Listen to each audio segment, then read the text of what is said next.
Hello, hi, welcome to the Star. My name is Wong Chun. We first this morning is Yang Berhormat, Yang Berbahagia Datuk Seri Datuk Chua, who is visiting the Star officially today. Welcome to the Star. Yeah, Okay. thank you. Yeah. Well, we have some questions for you. Sure. Okay.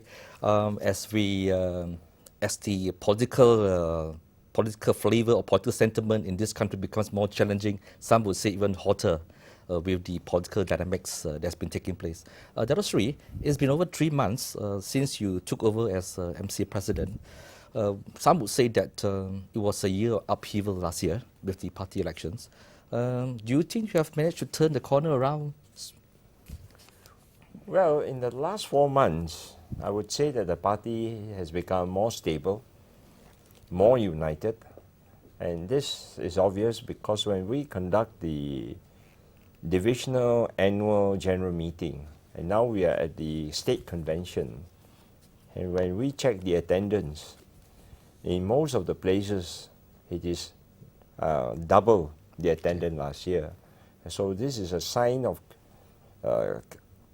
MCA grassroots getting more aware of the role they need to play in order that the party can consolidate and be more united so that we can then move forward. It has been a difficult and challenging 4 months, I must admit. Datuk Seri, that you have said that the MCA needs more time to come together, particularly the healing process, and obviously that the MCA is not quite ready to face a general election if there's one to be called next year. What are the areas that you need to tackle for the MCA to sort of like come together? Number one is the morale of our MCA people were low, very low. There is no fighting spirit because of the 1.5 years of internal problem. So in order that we want to be geared for the general election, it is important that we raise their fighting spirit, so to speak, and that there is a commitment to work as a team. And in order to do this, I feel that I need at least 6 to 1 year. The other thing is the internet war, which I felt has been very poorly handled. So we need to beef up that portion of what we call the cyber war or internet war. The other thing is voters registration, which has been neglected in the last 1.5 years. So it is time that we register voters. And when we run through the computer, we found that there are at least in every division, there are about 5 to 10% of MCA members who are not even registered as a voters. So we need to get all these in place before we face the next general election. That's in areas where you have a strong Chinese presence, Penang, Perak, Selangor. These are the areas, obviously, which will probably be the battleground for the MCA. Now, the mood, at least at this point, is still very much anti-establishment. How would you need to overcome it? How would you get started?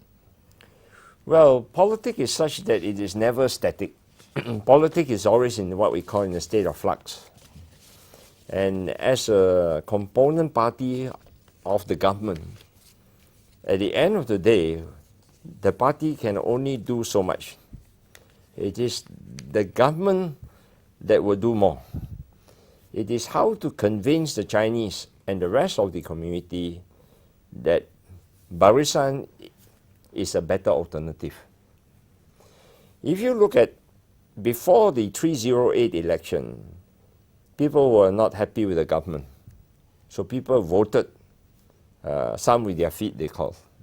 People were very emotional, people were worked up.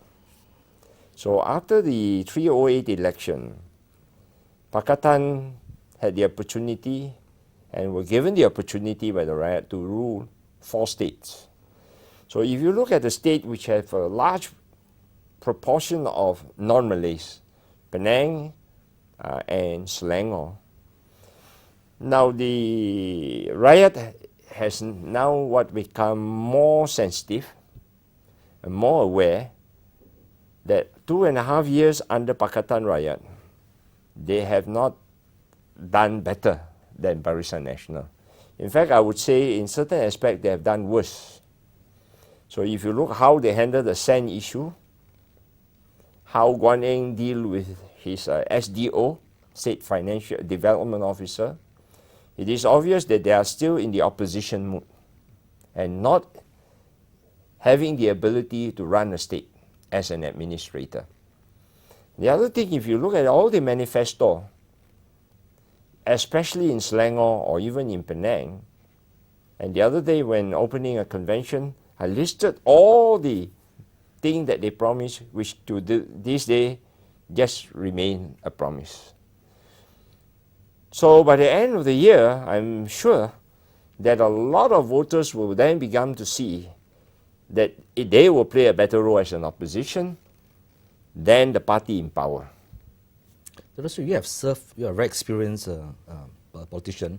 You have served at state level for a long time, in Mexico, in Johor. You have served at federal level.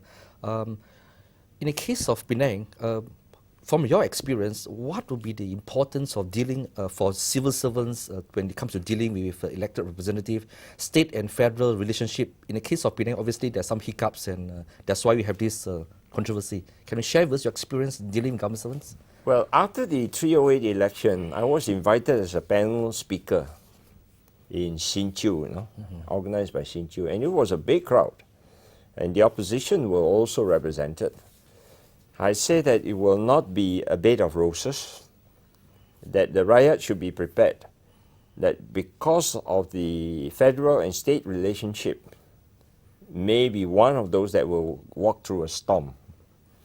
The other thing, the problem is compounded by the fact that other than PAS, DAP and Keadilan have no administrative experience whatsoever, either at the state level or at the federal level. And I pointed out a very good example is Guan Eng's case with dealing with the SDO. It could have been solved very easily if Guan Eng would have bothered to bring it to the ESCO, discuss the performance of this state development officer, and then at the conclusion, if that he's incompetent, he has not been helpful, he has not been giving cooperation to the state government, then the government, through the Penang government, through the state ESCO, could have then make a decision and a request to the KSN that they want the officer to be out. Mm-hmm. And that problem, I'm sure, would have been solved. Yeah. Mm. So this would tell the riot that until today, they are good at playing the role as an opposition, rather than in power.